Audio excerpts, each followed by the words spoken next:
Assalamualaikum. Hari ini kelompok kita akan menjelaskan tentang tema ruang lingkup pendidikan Pancasila Kewarganegaraan SD dan MI.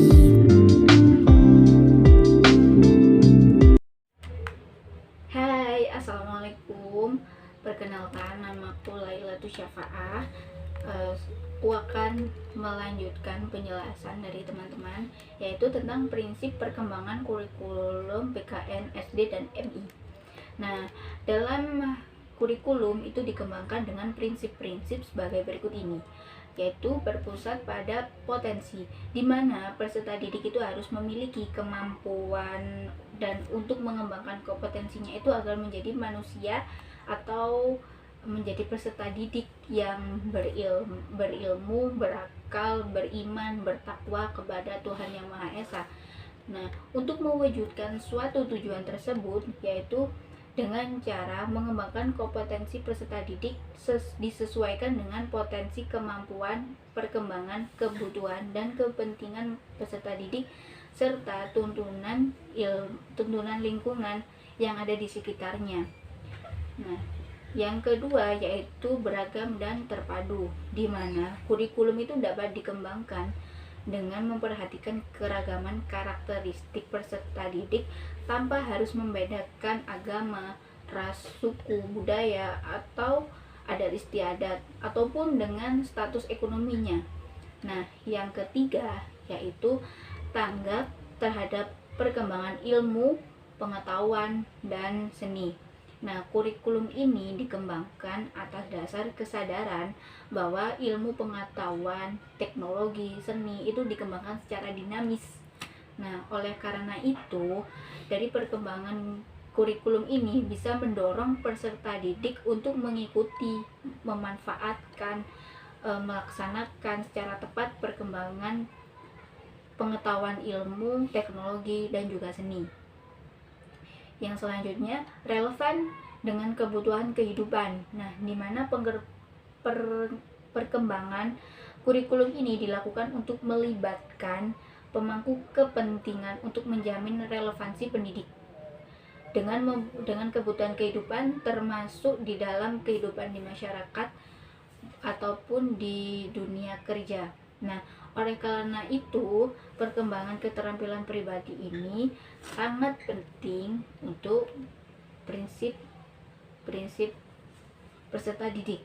Nah, yang selanjutnya yaitu menyeluruh dan berkesinambungan. Nah, di mana di substansi kurikulum itu mencakup keseluruhan dimensi, kompetensi, bidang kajian keilmuan, dan mata pelajaran yang direncanakan dan disajikan secara berkesinambungan dan secara menyeluruh antar semua jenjang pendidikan.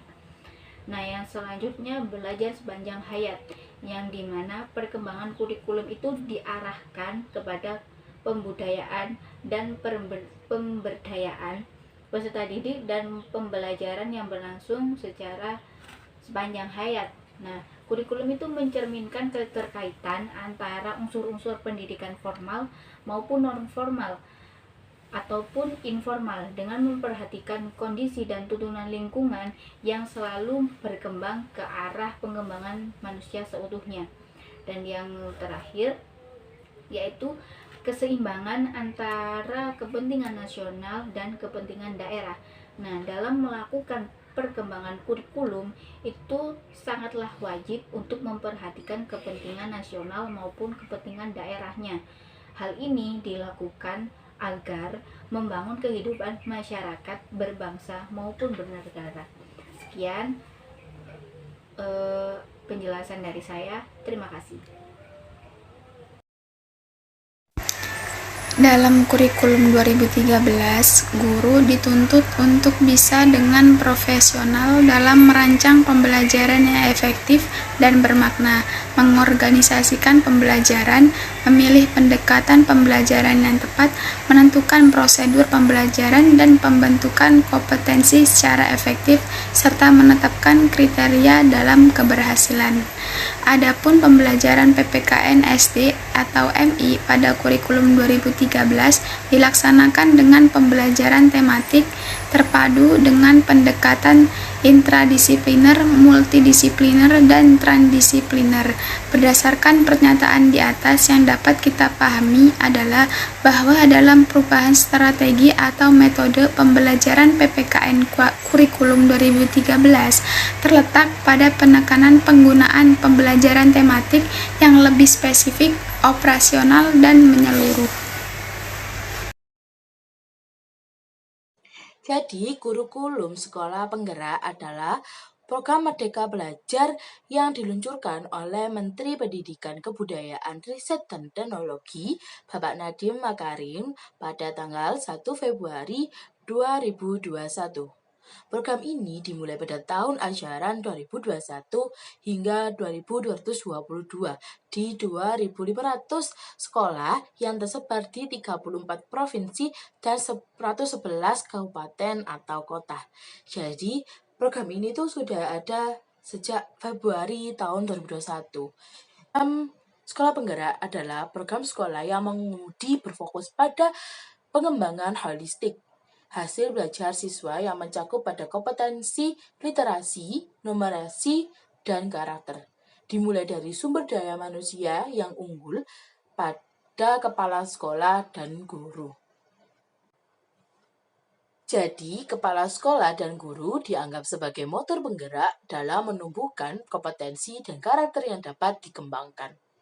Bapak Nadiem juga berpesan mengingatkan bahwa ekosistem sekolah yang baik bukan untuk menumbuhkan kompetensi, tetapi untuk menumbuhkan kolaborasi. Di sini saya bisa menyimpulkan bahwa kolaborasi itu sangat penting antara warga sekolah, kepala sekolah, guru, siswa, dan tidak hanya itu, orang tua siswa juga ikut andil dalam melaksanakan sistem sekolah penggerak. Jadi semuanya sudah tahu kan program ini sudah dimulai sejak kapan dan dicetuskan oleh Menteri kita Pendidikan yaitu Bapak Nadiem.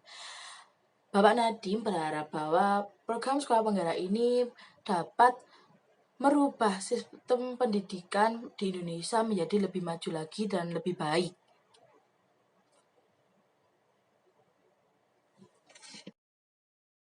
Baik, selanjutnya adalah materi tentang perbedaan antara kurikulum 2013 PPKN SD atau MI dengan kurikulum sekolah penggerak.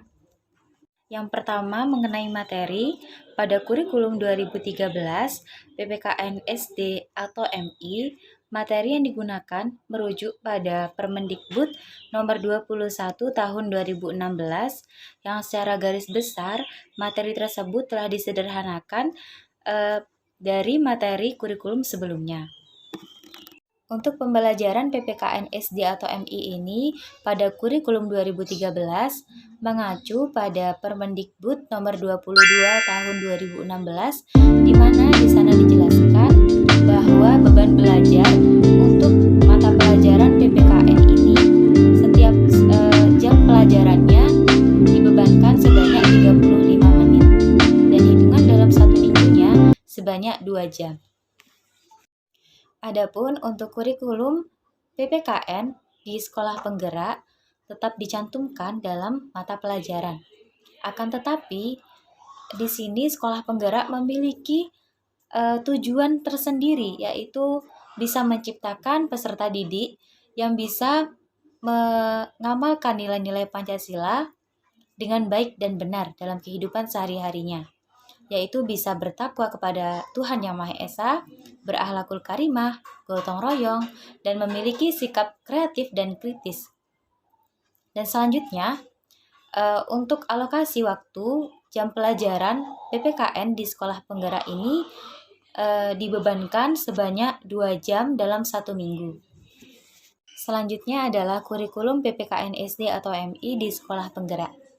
Untuk kurikulum PPKN SD atau MI di sekolah penggerak ini tetap mengacu pada Kemendikbud dan juga satuan pendidikan, di mana alokasi waktu jam pelajarannya setiap 1 minggu yaitu sebanyak 2 jam. Lalu apakah yang membedakan antara kurikulum 2013 PPKN SD atau MI dengan sekolah penggerak? Tentu saja berbeda, karena Materi PPKN ini lebih luas lagi dibahas pada kurikulum sekolah penggerak. Mengingat tujuan utama terbentuknya sekolah penggerak yaitu untuk meningkatkan kompetensi siswa secara holistik melalui literasi dan numerasi untuk bisa menanamkan 6 profil Pancasila yang meliputi beriman dan bertakwa kepada Tuhan Yang Maha Esa dan berakhlakul karimah, kemudian mandiri, bersifat atau berpikir kritis, gotong royong, dan juga kreatif. Untuk desain pembelajaran pada kurikulum 2013 PPKN SD atau MI menggunakan sistem tematik, yaitu menggabungkan 2 mata pelajaran menjadi satu pembahasan, di mana hal ini bertujuan untuk memberikan pengalaman yang baik untuk peserta didik. Selanjutnya, untuk desain pembelajaran yang diterapkan pada mata pelajaran pendidikan Pancasila dan Kewarganegaraan di sekolah penggerak menggunakan pendekatan tematik dan juga bisa menggunakan pendekatan berbasis mata pelajaran. Sekolah boleh memilih pendekatan manakah yang akan diterapkan dalam proses belajar dan mengajar. Tentunya, hal ini yang menjadi pembeda antara kurikulum 2013 dengan kurikulum sekolah penggerak. Untuk evaluasi pembelajaran yang ada pada kurikulum 2013, yaitu mencakup seluruh ranah penilaian, mulai dari sikap, pengetahuan, dan keterampilan. Begitupun juga dengan evaluasi pembelajaran yang ada di sekolah penggerak, yaitu mencakup 3 ranah penilaian yang berupa sikap, pengetahuan, dan juga keterampilan, yang mana dalam 3 ini nanti akan menghasilkan suatu kompetensi holistik melalui literasi numerasi, sehingga mampu menilai sejauh mana perkembangan peserta didik.